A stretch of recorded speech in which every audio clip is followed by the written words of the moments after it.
সবুজ কচুরিপানাওয়ালা এমন ছোট্ট ডোবায় শেষ কবে প্রিয় বন্ধুটির সাথে অথবা আপনার আশেপাশে থাকা সবার প্রিয় প্রতিবেশীর সাথে মাছ ধরতে নেমেছিলেন? আপনার মনে আছে কি? একসাথে মাছ ধরা, তারপরে ভাগাভাগি, এবার বাড়িতে যাওয়ার পালা। তবুও তাদের ভেতরে চলে খুনসুটি। এই ছেলেবেলার আনন্দঘন মুহূর্তগুলো মনে পড়ে যায়। একটি মাছ পাওয়ার আনন্দে পেয়েছি বলে চিৎকার করে ওঠা। শেষ কবে এমন হইহুল্লোড়ে মেতেছিলেন মনে পড়ে কি? সাথের যারা ছিল তারা চেয়ে দেখল, এ তো ছোট্ট একটা পুঁটি মাছ, এতেই এত বড় চিৎকার।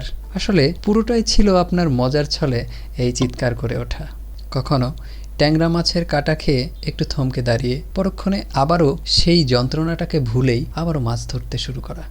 এখানে দেখতে পাচ্ছেন ছোট বড় সকলে সেই পুরনো দিনের মতোই একসাথে মাছ ধরতে নেমেছে এই ছোট্ট গ্রামের ডোবায়। মাছ ধরার এই আনন্দঘন মুহূর্তগুলো চলুন একটু উপভোগ করা যাক।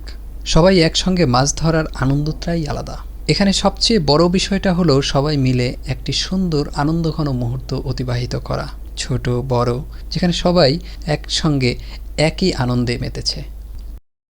মাছের নড়াচড়া দেখে গতিবিধি খেয়াল করে সেখানেই কৌশলে হাত ফেলে সেই মাছটি ধরে ফেলার একটি বৃথা চেষ্টা, আবার কখনো সেই হাত থেকে ফসকে সেইটা বের হয়ে যাওয়ার সময় অন্যের হাতে সেটা ধরা পড়া। এই যে কী যে আনন্দ তা বলে বোঝানো যায় না।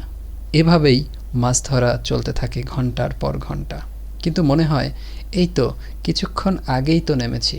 দেখুন, এই দুই বন্ধু মাছ ধরা শেষ করে এখন তারা হয়তো ভাগাভাগিতে ব্যস্ত। এমন সুন্দর দৃশ্য দেখে সহসাই ছেলেবেলার কথা মনে পড়ে যায়।